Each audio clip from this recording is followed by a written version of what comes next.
السلام عليكم، ازيكم يا حبايبي؟ عاملين ايه؟ يا رب دايما تكونوا في احسن حال ان شاء الله. بقى النهارده هنعمل الفطير بطريقه تحفه. الرقات بتاعته هتعديها كده بايدك عد. وكمان ايه، لا هنحتاج صينيه ولا هنحتاج طبليه ولا هنحتاج رخامه. لا، انت هتفرديه في الصينيه بتاعتك اللي انت هتخبزي فيها. طريقه بصراحه انا شفتها وعجبتني جدا وقلت اقولها لكم. بسم الله ما شاء الله، طلعت تحفه. الفطير طري والرقات بتاعته زي ورق الكراسه بالظبط ما شاء الله. تفريه كده فر كده ما شاء الله، تحفه. وطلع طير معايا وجميل جدا. شفتوا بقى، انا خدت دي من قدام الولاد بعد ما عجبتني من جوه ما شاء الله. ده قلب الفطيره رقات. شايفين الرقات بتاعتها عامله ازاي؟ عايزه تكتري من كده يعني تعملي 20 رقه. هعلمك تعمليها ازاي النهارده وانتي قاعده في الصينيه. مش هتفردي على طبليه ولا على رخامه ولا على صينيه كبيره ولا اي حاجه خالص. طريقه سهله وهتعتمديها ان شاء الله. لو كل يوم هتعملي فطير ان شاء الله هتعملي. شايفين الرقات رقيقه خلاص ازاي؟ مبينه ايدي من وراها ما شاء الله. دي قلب الفطيره. انا بس حبيت اصورها لكم كده، خدتها من الولاد وصورتها لكم. يلا بينا بقى نبتدي، هنتعرف على الكلام ده كله مع بعض ازاي. انا معايا هنا كيلو ونص دقيق عشان انا هعمل 3 فطاير. هعمل 3 فطاير كبار كده وكويسين محترمين. حطيت عليهم ايه؟ حطيت عليهم معلقه ملح صغيره، حطيت عليهم معلقتين سكر او 3 معالق سكر، بس انا بحبش الحاجه مسكره فحطيت معلقتين سكر كبار. ومعايا لتر ميه كده للعجن. هعجن بيه. هعجن ازاي؟ مش هيحتاج معايا عجن، بقول لكم طريقه مثاليه النهارده ما شاء الله تحفه. عامله ايه؟ حطيت معايا الميه بس هدوب الدقيق في الميه كده. خلي الدقيق العجينه بتاعتي تشرب الميه بس يا دوب كده، هتبقى العجينه بتاعتي متماسكه وحلوه جدا. خليت اتاكدت ان شربت الدقيق كله، ما معيش دقيق خالص. وهبتدي احطها على الرخامه وافرد فيها كده زي ما انتوا شايفين معايا كده. اعجن فيها بالطريقه دي كده. هعجن كتير؟ لا مش هعجن كتير. انا هلم العجينه كده مش زي الفطير اللي احنا بنعجنه متعودين عليه. ليه؟ لان لما بنيجي نفرده نخاف يتقطع معانا، فبنعجنه كويس جدا، بنخدمه كويس جدا في العجين زي ما بنقول عندنا. لا دي بقى بس هلم العجينة بس كده، مش اكتر من 10 دقايق بس. لا، لم كده في العجينة يعني لغاية ما العجينة تتمسك معايا وتبقى ايه، كويسة كده. شايفين زي ما انتم شايفين معايا كده العجينة متماسكة، مش طرية ولا ايه، ولا هي طرية ولا هي متماسكة جامد. عجينة متوسطة كده حلوة كده تعجبك يعني. لمت العجينة. الكيلو ونص دي خد مني حوالي قد ايه، 4 كوبايات مية كبار. بالطريقه دي كده لميت العجينه يا دوب، ما خدتش في ايدي وقت خالص. عجين دي اول مرحله ودي حاجه سهله جدا. وهسيب العجينه بتاعتي ترتاح حوالي نص ساعه كده. العجينه لما ارتاحت هتطرى معايا اكتر، هتبقى حلوه كده ولها عرق. شايفه العرق بتاعها عامل ازاي؟ مع اننا احنا مش محتاجين العرق قوي يعني، بس العجينه حلوه طريه كده واتطرت كده وبقت حلوه معايا. هبتدي اكور. انا هعمل 3 فطاير، هكور 3 كور كبار. يعني كبيرة قد ايه يعني؟ قد يعني على حجم الصينية اللي عندك بقى. انت عارفة الصينية اللي عندك. انا عملتها ايه، قد البرتقانية الكبيرة كده بشوية. شايفين حجم العجينة قد ايه؟ هعمل 3 بالشكل ده كده. على حسب عدد الفطاير اللي انت هتعمليها هتكوري الكور الكبيرة دي. انا هعمل 3 فطاير زي ما قلت لكم. كورت ايه، 3 كور بالشكل ده كده، كلهم قد بعض زي ما انتم شايفين معايا كده. طريقة سهلة وبسيطة، وإن شاء الله بإذن الله تعملي الفطير ده كل يوم. مش هتحتاجي فيه حاجة خالص. لو عايزة تخبزيه حتى على فرن البوتاجاز من فوق ممكن تعمليه، هيبقى حلو جدا معاكي. طيب أنا رصت التلات فطاير دول بالحجم ده كده. هركنهم على جنب. أنا دهنت الصينية ديت زيت. هبتدي بقى أكور كور صغيرة أكبر من الليمونة بشوية. شايفين كل ما تصغري القطعة هتبقى مفرودة اكتر وحلوة اكتر. هنبتدي نكور بقى ايه، كل واحدة يعني عايز تعملي 10 رقات هتكوري 10 كرات من دي كده. كل عدد الرقات اللي انت عايزاها هتعملي كورة زي كده. هتعتبر الكورة دي رقة من رقات الفطير. هبتدي اكور كده. انا عملت في كل واحدة لكل فطيرة 7 رقات. كل فطيرة خدت معايا 7 رقات، وهي كمان الفطيرة كمان هتورق معايا اكتر، فكان فيها حوالي 11 رقة ما شاء الله او 12 رقة. حطيتهم يرتاحوا، غطيتهم وحطيتهم يرتاحوا. انا ايه، عايزة بقى الفطير طري جدا كده وجميل كده وريحته طالعة حلوة قوي. جبت ايه السر بتاعه في طراوته يعني. جبت ايه معايا نص كيلو زبدة كده وجبت حوالي يعني 150 جرام قشطة، مش اشتريتهم، انا كنت محوشة وش اللبن كده من القشطة. بحطه على الزبدة كده زي ما انتم شايفين معايا كده. هفضل اللي في الطبق كله كده، واحط عليه ايه تاني، جبت مج زيت كده واحطه عليه. المج ده كده مليان كده وحطيته عليه. الخلطة دي بقى انا بعملها بما ان عندي قشطة بقى، فبنتهز الفرصة واعمل كمية كبيرة واشيل اللي يتبقى مني عندي في التلاجة. احتاجته بقى لرقاق طري، احتاجت اعمل فطيرة تاني هعملها، هتبقى كويسة جدا معايا، الحاجة هتبقى موجودة تحت ايدي. مادام كده كده عندي القشطة، فبحط الزبدة واحط الخلطة دي كده بزيادة شوية. انت لو عندك ممكن تقللي عن كده، بس انا بعملها زيادة شوية علشان احتفظ بالباقي عندي في التلاجة. منين ما مدي ايدي عاوزة اعمل حاجة الاقيها قدامي. جبت ايه بقى، تعالوا بقى لطريقة الفرد بتاعتنا المثالية النهاردة. جبت الصينية كده دهنتها بس زبدة من الخلطة اللي انا عاملاها دي. هبتدي اخد ايه الكرة الكبيرة كده افردها زي ما انتم شايفين معايا كده. الصينية طبعا بتتحرك تحت الرخامة، حطيت تحتها فوطة عشان الصينية تبقى ثابتة معايا. هفردها كتير، لا هفردها يعني حوالي نص الصينية كده زي ما هتشوفوا معايا. والعجينة مرتاحة معايا كده، هتتفرد معايا بكل سهولة كده وجميلة جدا، يعني ما شاء الله سهلة جدا جدا حتى في فردها. كل ما تريح العجينة اكتر كل ما تبقى افضل في الفرد يعني، وبتدي عرق كويس معانا. هفردها كده بالشكل ده كده واركنها بقى على جنب، نشوف هنعمل ايه مع بعض. معايا الكرات الصغيرة دي بقى، هجيبها هدهن الرخامة، او عندك طبق او عندك صينية عندك اي حاجة، حتة صغيرة كده. لو عندك طبق صغير برضو عادي هيمشي. هدهنتها بس من الخلطة بتاعتي كده وهفردها زي ما هتشوفوا معايا كده.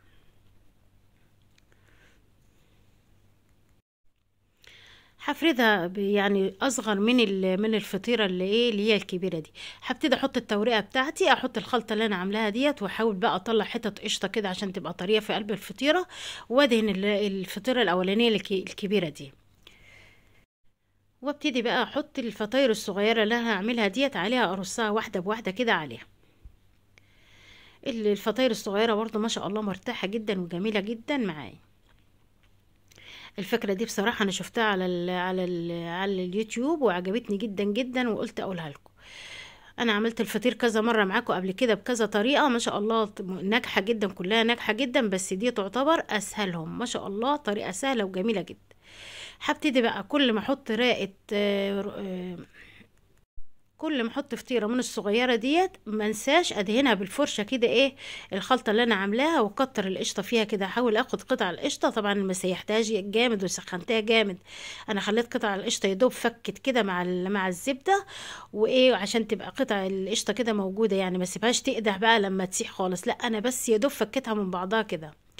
وبدهن بقى، باخد بالفرشه كده حتت القشطه كده مع الزبده وادهنها ايه زي ما تحبي بقى، انت عايزاها خفيفه عايزاها تقيله زي ما تحبي.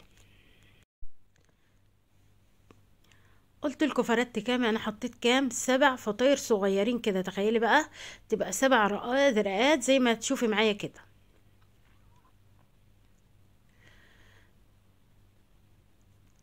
عايزه تكتري عن كده طبعا يا رب تحطي 15 رقه هتبقى معاكي، كل ما تحطي كل ما تحبي تزودي عدد الرقات هتزودي القطع الصغيره دي زي ما قلت لك في الاول كده، وهتديكي نتيجه حلوه جدا جدا وطري من جوه كده وتحفه.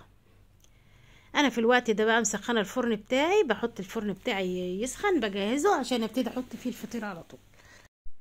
انا عندي الفرن بتاعي الغاز اللي هو بتاع الانبوبه ده، بحط فيه بيطلع الحاجه طريه وجميله. انت لو عندك بقى بوتاجاز هتبتدي تسخنيه وتولعي فوق وتحت وتحطيه في الرف اللي تحت خالص، وبعد كده ترفعيه على الشبكه من فوق عشان ايه ما ينشفش معاكي، بس لازم في الاول كده يكون النار حاميه عليه عشان الفطيره ما تطلعش ناشفه معاكي وتطلع طريه وكويسه. هو الفطير بيحب النار الحاميه شويه. بدأت كده خلصت الرقات بتاعتي كلها، هبتدي ادهنها بقى منساش. بمسك اللي تحت كده بقى افردها بقى على قد ما اقدر كده، افرد الرقات بتاعتها كده واغطي ادخل فيها الايه الرقات بتاعتي، شايفين كده بالشكل ده. كل اللي بتتعمل ده كله رقات برضو، انا نسيت بس عشان احط زبدة او قشطة هنا فايه حطيت تاني. كل ده ما شاء الله، كل فردة من دي بتبقى رقة. شايفين بتبقى تخيلوا بقى عدد الرقات وانت قاعدة كده. شايفين ولا احتجت طبلية ولا احتجت صينية ولا احتجت حاجة خالص. شايفين بس اهم حاجة بس افرد كده زي ما انتم شايفين معايا كده. شايفين بفردها ازاي؟ لا تخافي بقى العجينة تتقطع منك وانت بتفردي، ولا عايزة حاجة كبيرة تعملي عليها ولا حاجة خالص. ما شاء الله تطلع معاكي مكورة كده وجميلة. بسيبها بس ترتاح على ما اخلص التانيين اللي انا عملتهم وابتدي عشان نشوف هنعمل ايه مع بعض بقى كده. ادي التانية اهي فردت برضو، وبحط فيها فردت الكبيرة الاول كده، وبعدين بفرد الرقات بتاعتي الصغيرة عليها كده زي ما انتم شايفين معايا كده. ومنساش بين كل رقة ورقة احط التوريقة بتاعت الفطير بتاعتي. هبتدي برضو اخلص الكمية بتاعتي كده ونقفل الفطيرة زي ما هتشوفوا معايا كده. انا بس قلت اقفل دي معاكم عشان تشوفوا طريقة التقفيل. برضو اكد عليكم على طريقة التقفيل بتاعة الفطيرة عشان الرقات بتاعتها تبقى اكتر واكتر. دي كانت اخر واحدة كده صغنونة كده معايا. شايفين بفرد بقى الفطيرة ازاي؟ ما شاء الله عاملة زي الاستيك. العجينة مرتاحة وجميلة معايا. واخد بالي وانا بعجن ما طرش العجينة جامد عشان ما تضايقنيش وانا بفردها، تبقى سهلة كده في ايدي كده وانا بفردها كويس جدا. شايفين كده بفردها كده بالشكل ده كده.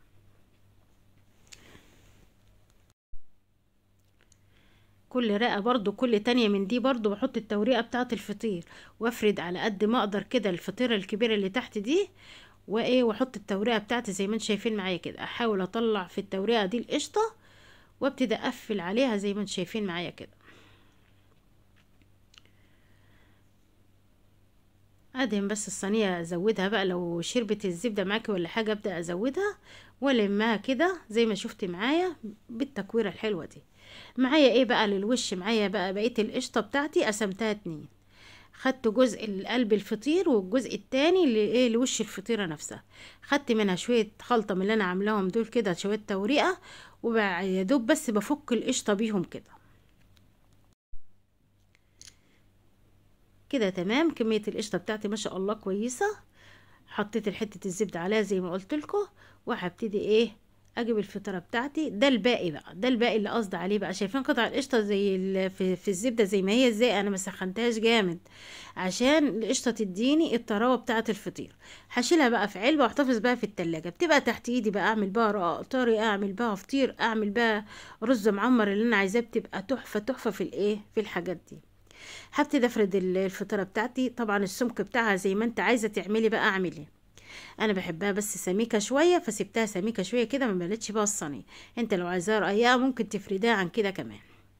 فردها سهل جدا، بستخدم من جوه لبره كده عشان الفطاير اللي جوه الصغيره توصل لحرف الفطيره من بره. يا رب تكوني فاهماني. تاخدي من جوه لبره وانت طالعه. وهبتدي بقى بعمل بصوابعي كده، اغرز صوابعي كده في الفطيره. ليه؟ عشان القشطه اللي انا حطاها تبات كده في وش الفطيره، ما تسحش وتنزل مني في قلب الصينيه. تفضل على وش الفطيره كده زي ما علمونا زمان اهالينا بقى. نحط صوابعنا كده في قلب الفطيره. هتشوفوها في الفطيره التانية لو ما كنتش خدتي بالك من دي. تحط صوابعك كده عشان تعملي بيوت للقشطه تفضل تفضل على وش الفطيره كده، ما تسحش وتنزل من على وش الفطيره كده. بالشكل ده كده غطيتها كلها بكميه كويسه كده محترمه عشان يطلع وش الفطير بتاعي جميل كده وطري وشكله حلو زي ما شفتوا معايا في اول الفيديو.